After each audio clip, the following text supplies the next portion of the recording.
El testimonio de Jesucristo es el espíritu de la profecía.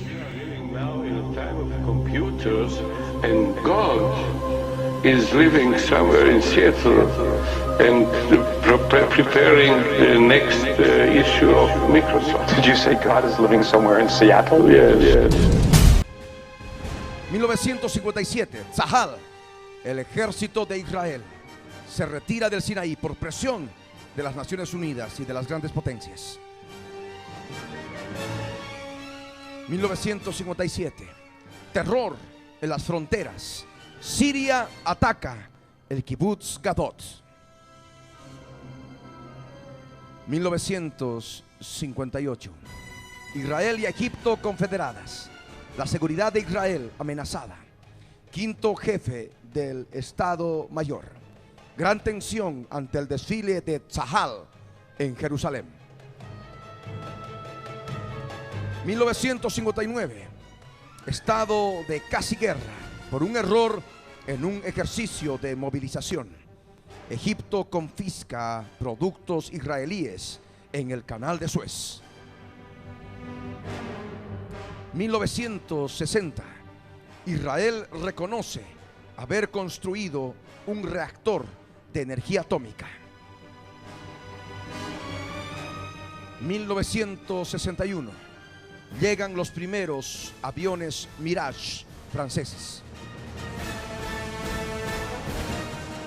Nos vamos a 1966. Israel, Siria, aumenta la tensión en la frontera norte. 1967, se acercaba ya la guerra de los 6 días. 6 aviones MiG sirios, MiG por tanto, aviones producidos en la Unión Soviética y dados a Siria para destruir a Israel por los rusos. 6 MiG sirios derribados en un combate en el norte, por supuesto por Israel. Mayo de 1967, Oriente Medio se alista para la guerra. 1967, Gobierno de Unidad Nacional, Moshe Dayan, ministro de Defensa. 1967, último esfuerzo francés por evitar una guerra total. Guerra, cientos de aviones de combate enemigos destruidos. Aviones sirios atacan en el norte. Fuerte bombardeo en Jerusalén y Haifa. La ciudad vieja rodeada. Calquilla y Ramala capturadas. Gaza se rinde. Tzahal se dirige al canal. 1967. El muro occidental, dice, es nuestro. Habían llegado al monte del templo. Habían recuperado el lugar más santo para los judíos. Ese muro occidental, esas ruinas que quedaban de lo que fue el segundo templo. Y allí se daban las bases para que en el futuro, como ahora, ya se reconstruya el tercer templo judío que nos habla la Escritura, lugar donde el cual el anticristo ha de poner su trono y se ha de hacer adorar como Dios, haciéndose pasar por Dios. Sigamos. 1967, Tzahal, el ejército de Israel, toma Sharm el Sheikh en Egipto. Fuerzas blindadas cruzan desde el frente sur al norte. Tzahal llega a las alturas del Golán, en territorio sirio. 1967, Jerusalén vuelve a la normalidad. Había pasado ya la guerra. Quneitra capturada. Alto el fuego en el norte. 200,000 personas visitan el muro occidental en un día. Fotografía de Moshe Dayan al centro. Se evacúan las casas junto al muro occidental. Y hemos preparado un video referente a este evento profético, la guerra de los 6 días, fundamentada en el Salmo 83, verso 1 al verso 8. Veamos. Guerra de los 6 días, 1967. Aunque insatisfactorio, el arreglo de la campaña del Sinaí duró una década, pero las incursiones y el terrorismo continuaron. También Siria fue armada por el bloque soviético. En 1967, Nasser, que había reorganizado y equipado nuevamente a sus fuerzas, decidió realizar otro intento.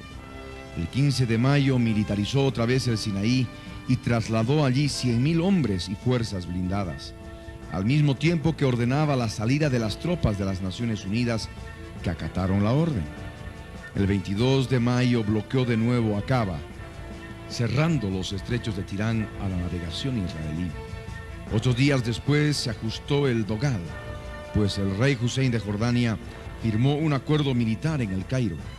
El mismo día las fuerzas iraquíes ocuparon posiciones en Jordania, de modo que el 5 de junio los israelíes volvieron a sentirse obligados a lanzar un ataque preventivo.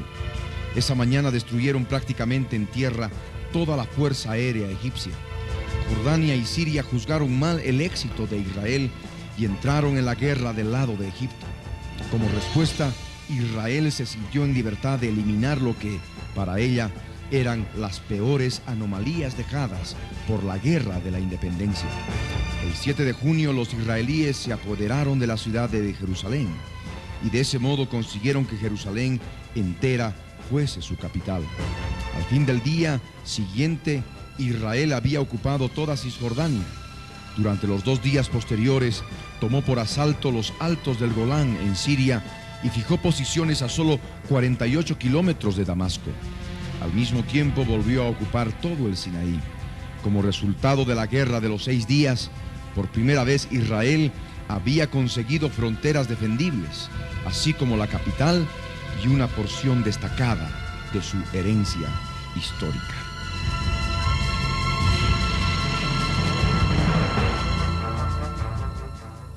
Otro aspecto importante que debemos tomar en cuenta en relación a la profecía bíblica dentro del proceso de guerra de Israel es justamente la recuperación de Jerusalén, aquello que habíamos compartido hace un instante.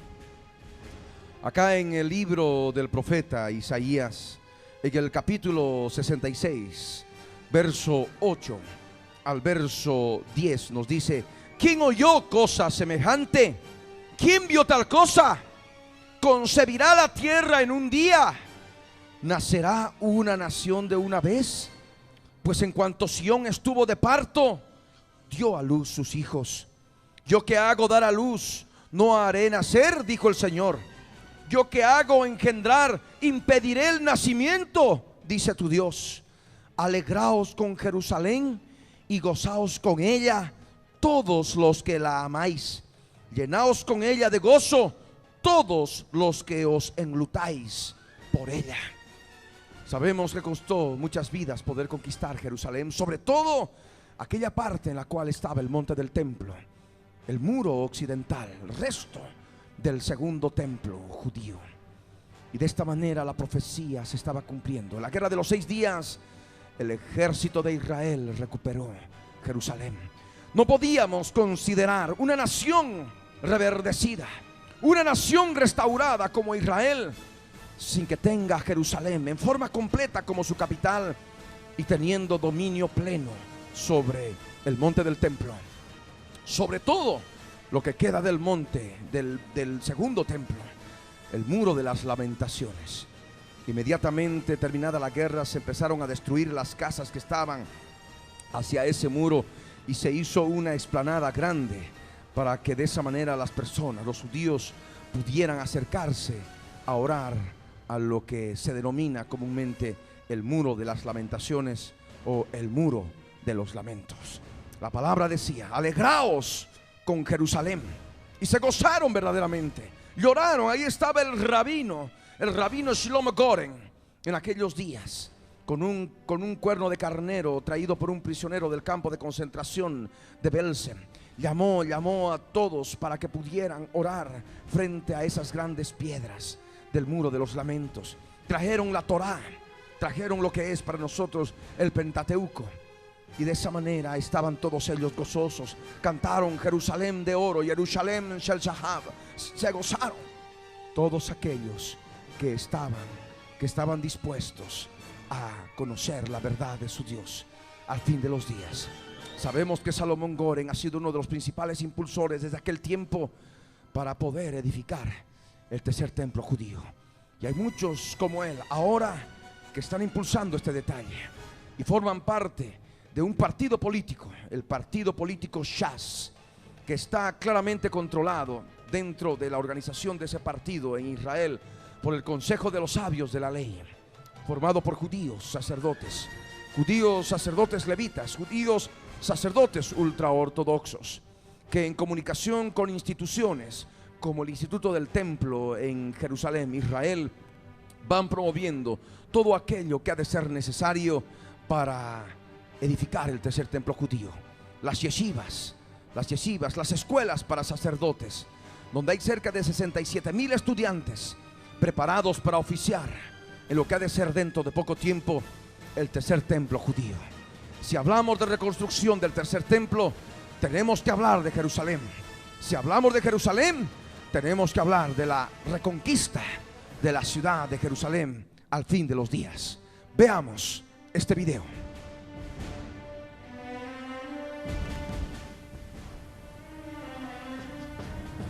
La ciudad de Jerusalén estaba ocupada por jordanos desde tiempo atrás. En la Guerra de los 6 Días, en 1967, la mayoría de los jordanos se había marchado antes del alba. Y cuando los paracaidistas israelíes de Mordecai Gur se desplazaron hacia el sur para ocupar el distrito de El Tur y el Monte de los Olivos, solo encontraron una resistencia dispersa. Así, una vez que estas zonas quedaron aseguradas y bloqueada la carretera Jerusalén-Jericó, Gur reunió sus fuerzas para un ataque sobre la ciudad vieja de Jerusalén partiendo del este, es decir, desde el Monte de los Olivos al oriente de Jerusalén. Con los primeros calores del sol mediterráneo, un batallón de paracaidistas siguió a una sección de Shermans por la carretera de Jericó hacia la puerta de San Esteban, conocida por los israelíes como la Puerta de León. Allí tuvieron alto para lo que iba a ser el asalto final, mientras se abría fuego de mortero contra el barrio musulmán cerca de la puerta y los cañones sin retroceso bombardeaban los baluartes. Desde su semioruga, hablando con voz emocionada por el intercomunicador, Mordecai Gur anunció: estamos a punto de tomar el monte del templo. Esta es una tarea histórica. El pueblo judío está orando por nuestra victoria. Todo Israel la espera. Os deseo mucha suerte. Entonces, rugiendo hacia la puerta de San Esteban, el vehículo de Gur penetró en la ciudad vieja. La puerta claveteada había sido alcanzada por un proyectil y se derrumbó al pasar el jefe israelí. Gur torció a la izquierda y se dirigió al monte del templo, con sus paracaidistas corriendo detrás de él. Hay unos 150 metros desde la puerta de San Esteban a la majestuosa mezquita de la cúpula de la roca. Los soldados de Israel cubrieron la distancia en minutos, haciendo quiebros entre los viejos pinos y olivos que cubrían la cresta del monte Moriah, el monte del templo. Mientras corrían, les silbaban las balas disparadas por los legionarios árabes que guarnecían una posición detrás de la mezquita Al-Aqsa. Pero el único batallón que quedaba de tropas jordanas se había escapado por una brecha del anillo israelí, mientras los paracaidistas se agrupaban para el ataque. Los primeros paracaidistas llegaron al muro de las Lamentaciones a las 10:15 de la mañana. Poco después, el gobernador de lo que había sido el Jerusalén árabe se acercaba a Gur en la plaza del templo. Las tropas jordanas habían partido, declaró, y la resistencia cesaría. Entre tanto, los paracaidistas se aseguraban de que no habría más tiroteo.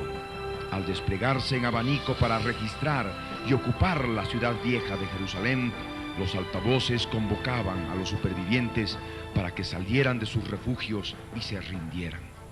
Pero todavía silbaban las balas cuando el rabino jefe del ejército de Israel, general de brigada, Shlomo Goren, llegaba al muro para dirigir la oración de una arrobada reunión de paracaidistas sudorosos y ministros del gobierno, con los pergaminos de la ley en la mano izquierda y un cuerno de carnero traído a Israel por un internado en el campo de concentración alemán de Belsen en la derecha. El rabino tocó solemnemente una llamada de regocijo. Para muchos israelíes no importaría ahora si la guerra no progresara más, porque este acto para ellos significaba una victoria completa. Lo que estaba ocurriendo en el Sinaí era más sensacional y, ciertamente, mucho más importante desde el punto de vista militar que la captura de la Ciudad Santa. Pero el Muro de las Lamentaciones había simbolizado las esperanzas nacionales judías por espacio de 1897 años. Gur resumió la actitud de los israelíes cuando, de pie ante las grandes piedras, dijo: ninguno de nosotros ha visto nunca en vida o ha hecho algo tan grande como lo que él ha realizado hoy. El general Dayan figuraba entre las primeras personalidades de Israel que contemplaron las viejas piedras del segundo templo. A su lado, los soldados, con fusiles o bazucas al brazo, permanecían con la cabeza inclinada, como pronunciando una plegaria intransigente. Hemos vuelto al más sagrado de nuestros santuarios para jamás apartarnos de él.